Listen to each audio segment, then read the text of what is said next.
Gospel is written in the 21st chapter of Matthew, beginning at the 33rd verse.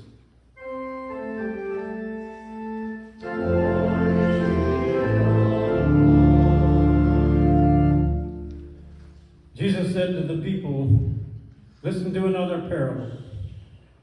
There was a landowner who planted a vineyard, put a fence around it, dug a wine press in it, and built a watchtower. Then he leased it to tenants and went to another country. When the harvest time had come, he sent his slaves to the tenants to collect his produce. But the tenants seized his slaves and beat one, killed another, and stoned another. Again, he sent other slaves more than the first, and they treated them in the same way. Finally, he sent his son to them, saying, 'They will respect my son.' But when the tenants saw the son, they said to themselves, 'This is the heir. Come, let us kill him and get his inheritance.' So they seized him, threw him out of the vineyard, and killed him. Now when the owner of the vineyard comes, what will he do to those tenants?" They said to him, "He will put those wretches to a miserable death and lease the vineyard to other tenants who will give him the produce at the harvest time." Jesus said to them, "Have you never read in the scriptures, the stone that the builders rejected has become the cornerstone? This was the Lord's doing, and it is amazing in our eyes. Therefore I tell you, the kingdom of God shall be taken away from you and given to people that produce the fruits of the kingdom. The one who falls on the stone will be broken to pieces, and it will crush anyone on whom it falls." When the chief priests and the Pharisees heard the parables, they realized that he was speaking about them. Then they wanted to arrest him, but they feared the crowd because they regarded him as the prophet. Here ends the gospel for the day.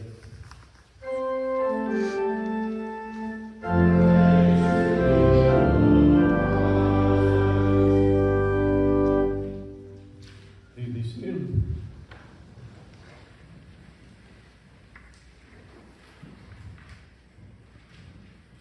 So this morning I will ask you a question, and it's a simple question. Are you aware of time? Do you know what time it is? I don't know if you've ever noticed, but there is a number of conversations that you might be having with people over a period of a week, and inevitably somebody will come up with this kind of a statement. "I think it's time I did this," or "It's time I stopped doing this." Maybe it's about time. Can we really tell time? Can we tell when it's time to leave something behind? It's being a part of our past that's of no value to us. Do we know what time it should be given up?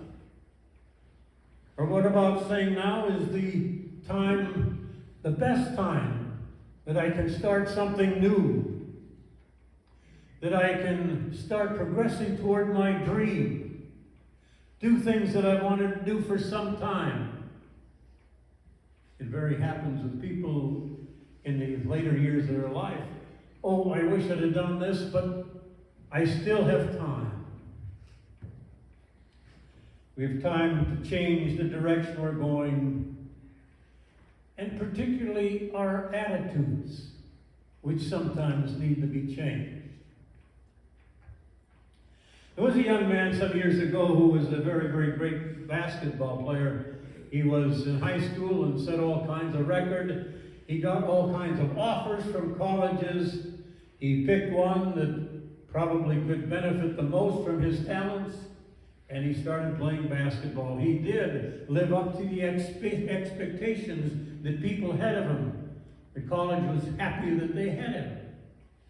And so they put him on national television on one of those programs that comes after the basketball games when those people are discussing what happens, and they brought this young man up, this hopeful, probably was going to lead them to a national championship.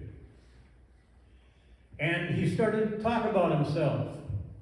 He started trashing some of the other people, some of the other players. All of a sudden, he got a phone call. There was a phone call, and somebody said to the person that was leading this interview, his mother's on the line. And so he said, do you want to take the call? And he said, well, yeah, I'm sure it's my mother calling to tell me how pleased she is with me, how great I played in this game. So he answered the phone. Hello, Mom. He said, you proud of me? And she said, I'm proud of the way you played.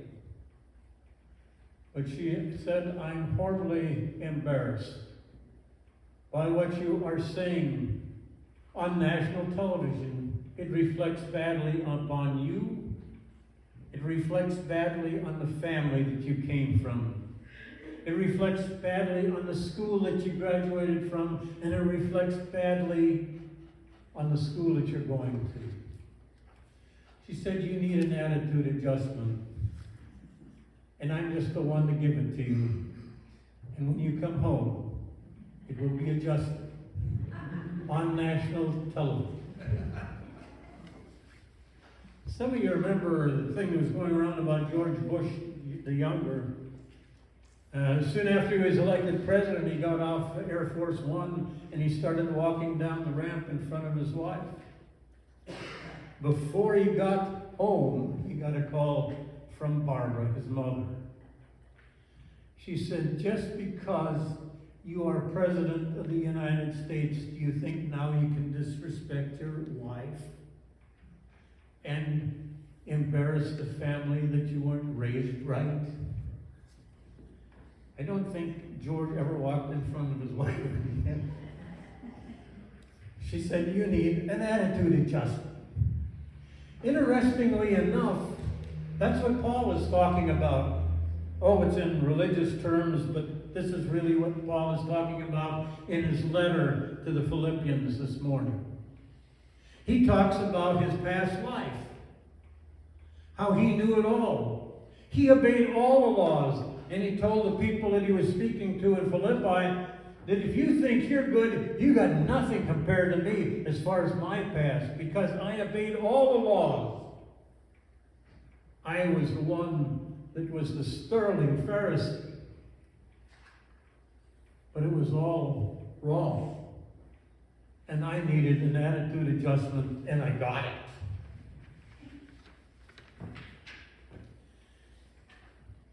So, Paul was saying, I was once something. I'm not as good as I can be now. I'm not perfect. I'm not as good as I should be. And I'm not as good as I'm going to be. But I'm better than I was. And maybe this is where we should be going this morning. Maybe I should have put a disclaimer on the text this morning, because this morning I really prepared the sermon for myself, because the text applies to me. Sometimes I need an attitude adjustment. And that's really what the gospel text is saying too. Jesus told a parable to people who thought they did everything right. He talked about laborers in the vineyard that leased land, but when it came time to pay what they were supposed to pay, they took the messengers that were sent to collect, and they beat them and killed them, because they were now running the vineyard. And to the victor belongs the spoils. Even when he sent his own son, they beat him up and killed him too, because now the heir is gone, now all the things are clear, we will inherit the vineyard. And Jesus said, well, eventually they lost it. They lost everything. They definitely needed an attitude adjustment. The Bible is full of references to what we can do to change attitude, because it determines everything in our life. The first thing it says is, and Paul uses it in the letter to the Philippians, he says, leaving the things in the past behind. Sometimes we hold on to things way too long. Grudges, angers, slights, times that we feel put down, and we like to embellish them. Sometimes we almost make them an altar on which to worship. Paul even derived joy from the fact that he killed a lot of Christians who were responsible for their death because they were speaking against the established religion of the land. Obviously, Paul knew that that was wrong, even in his most liberal interpretation of the Israeli text. Certainly the Ten Commandments, he had read them. There was an attitude adjustment made, and the first place to go is to forget the things of the past that are still gripping us, that are restricting us, that are continually making us angry. Let them go. The second thing for attitude change is to be a helper. I have spoken to one person, I think, for almost 40 years now. She seems to have problems all the time. And she wonders how they can be overcome. And generally, the answer is the same. You're all concentrated on yourself. You got to start visiting people. You got to start caring about people, getting involved in other people's lives. So why don't you go to a nursing home this afternoon? A lot of people there need to be talked to know that they're cared for, that they're not just left as an ash in a heap. Oh, I couldn't do that. And no matter what suggestion is to be involved, doesn't want to get involved. I said, if you don't change that attitude, it's not going to be any different. You're still going to feel alienated from the world. Was a woman by the name of Mary, and I don't know what her last name was. She was born in 1813. I know what her married name was. But she grew up in extreme wealth. The place in which she lived, there was a chattel, which was about 18 rooms, and a private chapel, and she was granted everything that she possibly could want. She went to school and in Vienna, and at 18 she got married to somebody who was very wealthy. Directed by her family, she needed to marry someone who was wealthy, that could give her everything that she wanted. That lasted only about a year. After that, she met a man by the name of Otto Freshingen. You know who that is, the movie director. And after a year, they were called to Hollywood because he was to start directing pictures and became a very, very, very well-known director. But she started to live the raucous life of a Hollywood starlet. Got involved in all kinds of scandals, and finally, Otto divorced her. She went back to Europe. And when she stopped in France, she heard about a man there that was very well known and had a doctor's degree, was involved in some kind of mission work in Africa, great organist and all other kinds of things, but he was home. And because he was a celebrity, she asked if she could meet him. The man that she wound up meeting was a man by the name of Elmer Schweitzer. He was back from Africa on one of his many times to attempt to raise money for his mission in Africa. She asked for an audience with him, and he gave it to her. The next day, he invited her to come over to the church. And he was playing the organ when she came in. He was a very comfortable organist. And he said, do you know music? And she said, oh no, yeah, I know music.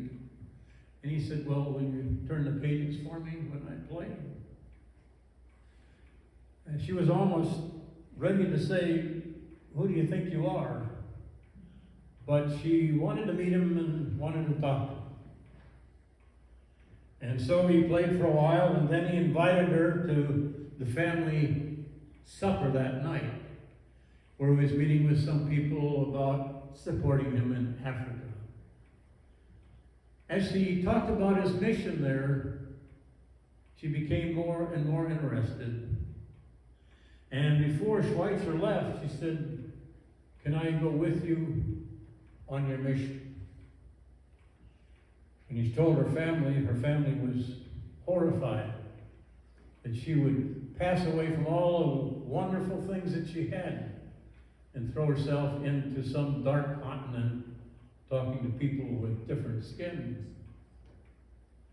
She became very involved in the mission, wound up feeding people that had no arms to feed themselves, and found her worth and value working for Elder Schweitzer, but not for Schweitzer, for now she was working for God's grace, or because of God's grace.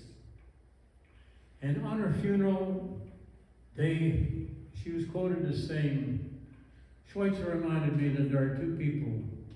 There are the non-helpers and the helpers. And the helpers are the ones that become happy. Third way, changing attitude is by choosing appreciation rather than complaint. We can look at something always from a negative point of view, or we can look at it from a positive point of view. We can look at it for gain for ourselves or gain for others. We can always find something to rejoice in, even in the tragedy.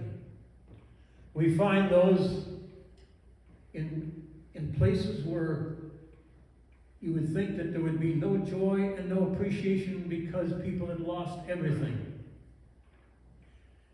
And the ones that survive and the ones that prosper after are the ones that saying this is just the start of something new. As long as we got our lives, we got our health, or we got people that love us or that we love them, we really lost nothing. Even though everything they worked for all their life is gone.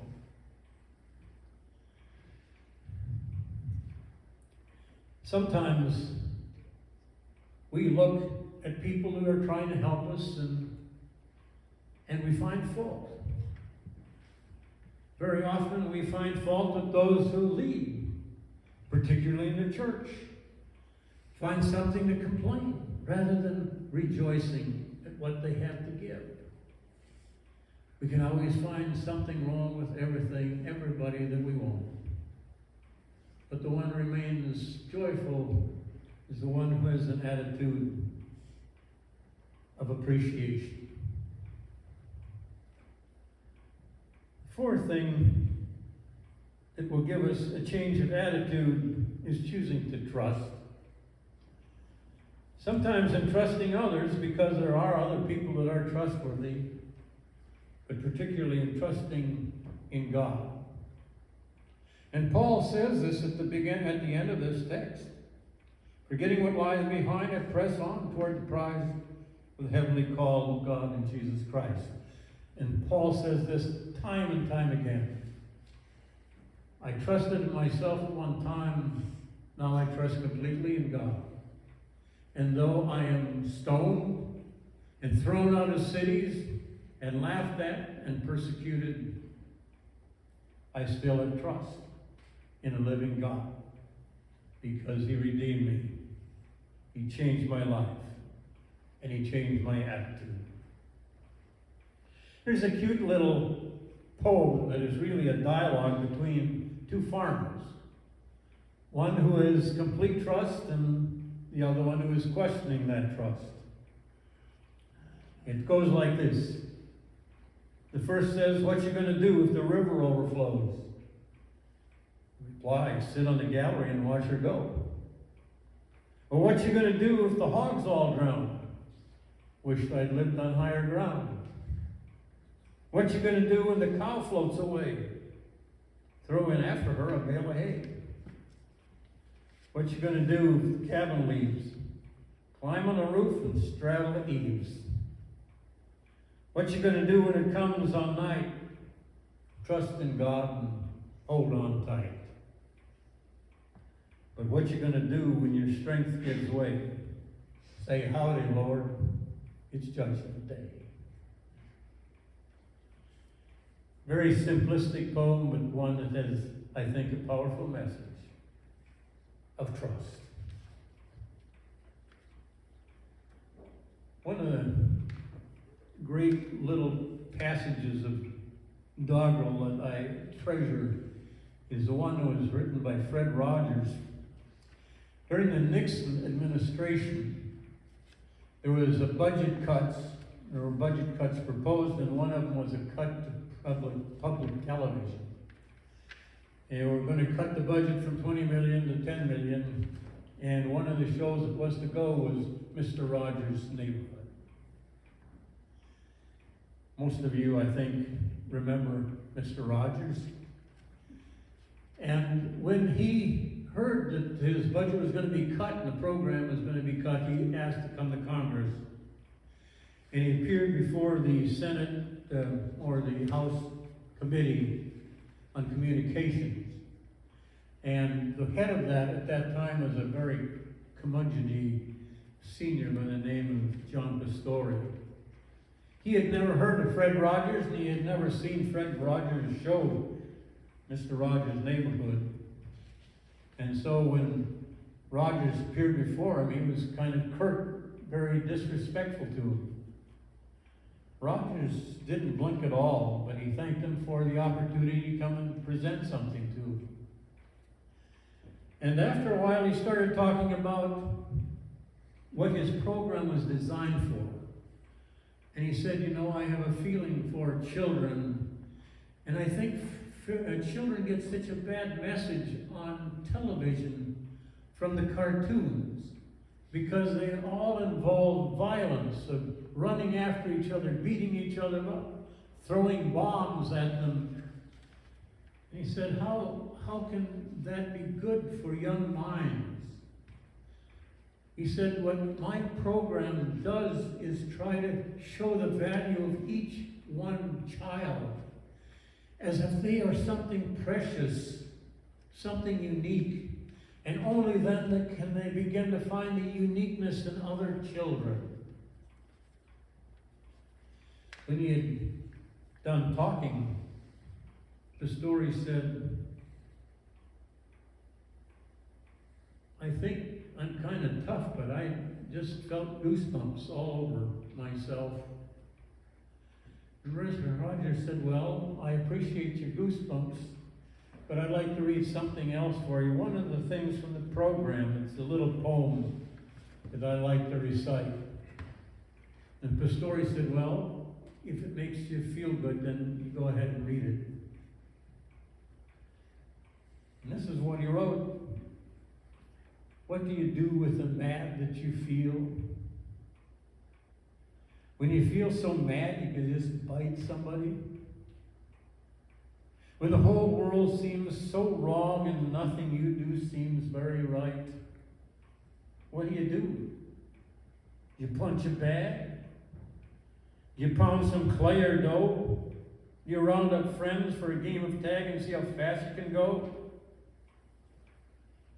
It's great to be able to stop when you plan the thing that you know is wrong and to do something else instead and think this song, I can stop when I want to, can stop when I wish, can stop anytime. And what a good feeling it is to feel like this and to know that this feeling is really mine. When he got done with that, the story looked at him and said, Mr. Rogers, you just earned yourself $20 million.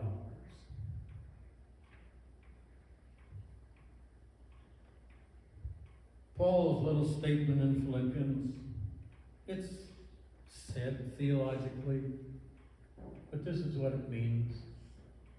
Sometimes we need attitude changes, attitude adjustments. It comes to be something necessary in everybody's life. And there are ways Scripture tells us that it can be changed. Forgetting the things of the past, letting things go, choosing to be a helper, always looking for the blessing in the defeat, and putting total trust in a loving God. Amen.